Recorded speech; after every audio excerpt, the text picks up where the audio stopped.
When you think of Japan, you probably picture cherry blossoms, high-tech cities, and some of the safest streets in the world. And you're not wrong. Japan is renowned for its low crime rates and a culture that values respect and order.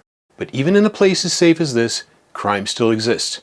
So what's the most popular crime in Japan? Spoiler alert, it's not what you might expect. So stick with me as we explore the world of crime in Japan, focusing on Tokyo, and uncover what really goes on underneath the shiny exterior.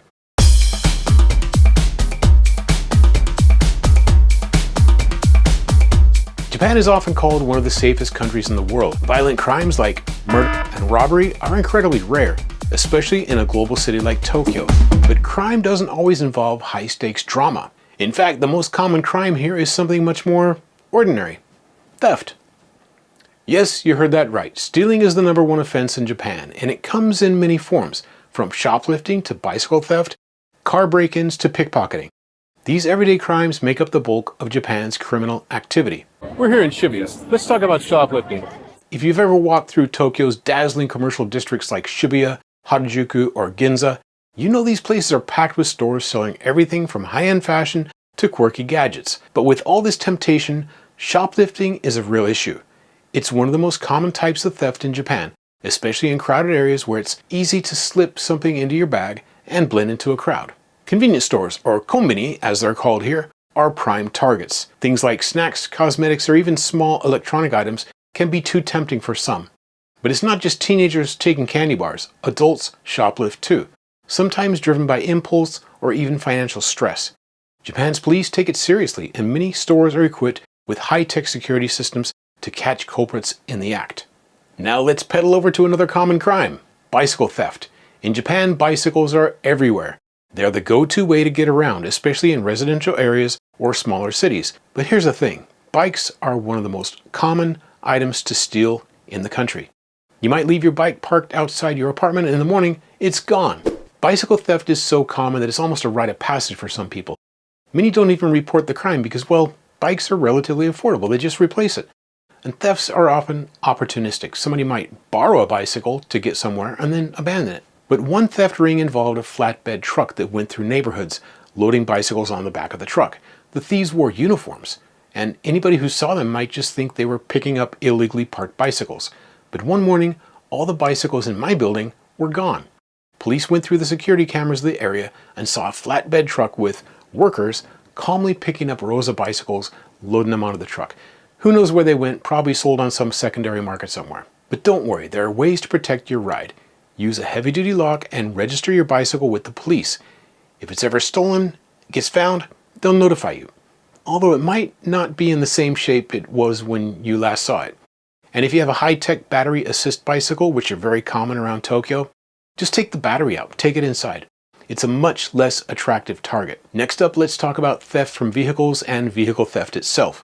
While Japan's streets are generally safe, leaving valuables in your car is a risky move. Things like bags, electronics, or even loose change can attract thieves looking for an easy score. The temptation is just too much. Theft from vehicles often happens in parking lots or on quiet streets where thieves can quickly smash a window or pry open a door. And while stealing an entire car is much less common, it still happens, especially with older models that lack anti-theft systems. The good news? Japan's police are quick to respond, and many parking areas have cameras to deter these crimes. Now let's head over to the heart of Tokyo's tourist hotspots, where pickpocketing is a concern. Next up, let's go to Harajuku. If you've ever been squished into a crowd at a temple or a festival or train station, you know how easy it is to lose track of your belongings. Pickpockets love streets like this. Pickpockets can quickly blend in, slip a hand into your pocket or bag, and disappear before you even realize your wallet is missing.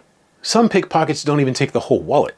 My previous gym, there was somebody going through and just stealing credit cards out of wallets. Use them to buy something expensive and just discard that card. The person didn't even realize their credit card was gone till they went to use it.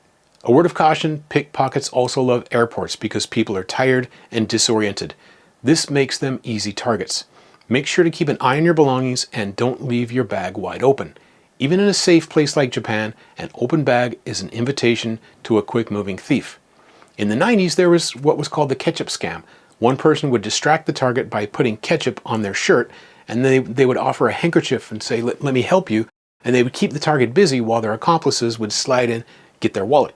So if someone approaches you and says there's something on your clothes, Keep moving, look for a security guard or a cop. Yes, pickpocketing is less common in Japan than in some other countries around the world, but it still happens, especially in places like Shinjuku or Akihabara, where tourists are distracted by all the sights and sounds. What are they taking?